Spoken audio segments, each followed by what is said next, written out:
Who is your perfect partner?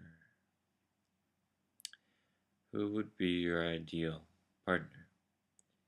And I ask this question sincerely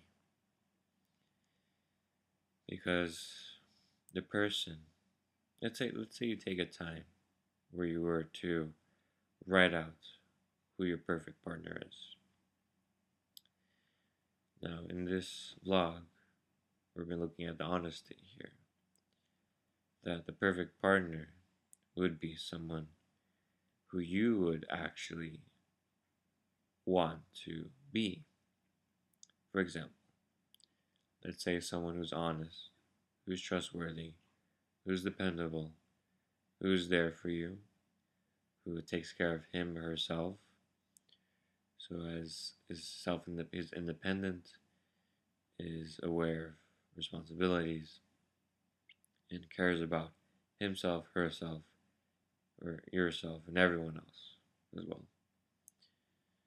Those are very common sense points. And what it is described would apply for everyone, really. So the perfect partner is, in a way, someone who is universal, that anyone or everyone would want to be a partner with. And at the same time, you would want to be that person as well. What is interesting, I notice, is that there's two things we do. One thing is that we tend to compromise on what partner we would consider to be perfect for us. Where we'd be willing to take a partner who is, let's say, inferior to that ideal. And we would accept that and allow that, and we would not expect them to reach any farther than that. There's one interesting I see, where we would choose for ourselves such an inferior life. Because when you live with a partner that is, for the most part, forming a large chunk of your life, it will determine how you live, what your life experience will be, to a great extent. Now, secondly, the second point is how we really look at ourselves and see whether who we are is good enough for the ideal partner. Meaning, are you the kind of person that the ideal partner would choose to be with?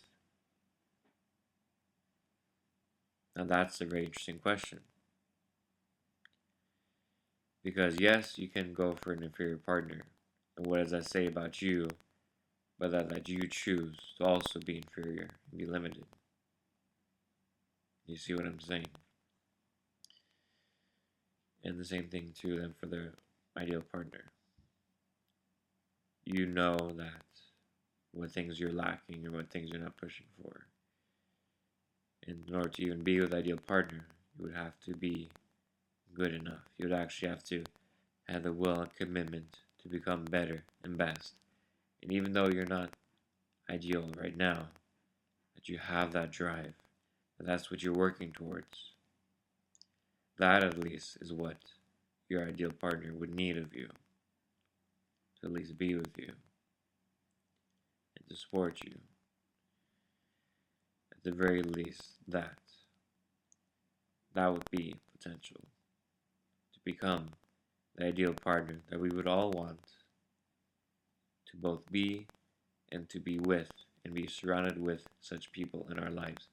Not necessarily as a partner for relationship and sex, but for just general relationships. To be surrounded by people who you work with, who you live with, side by side, working together on projects and tasks, living with, together, on this planet, or in a home, we would want to be those kind of people, right? So these are questions you have to ask yourself when you consider about forming a relationship with someone, especially when you would choose to compromise yourself. And also consider, am I really being the best that I can be? Do I really deserve this moment, this situation, this relationship? This is really serving what is best for me. And that you'll see is a decision you make to do what is best for me and so for everyone.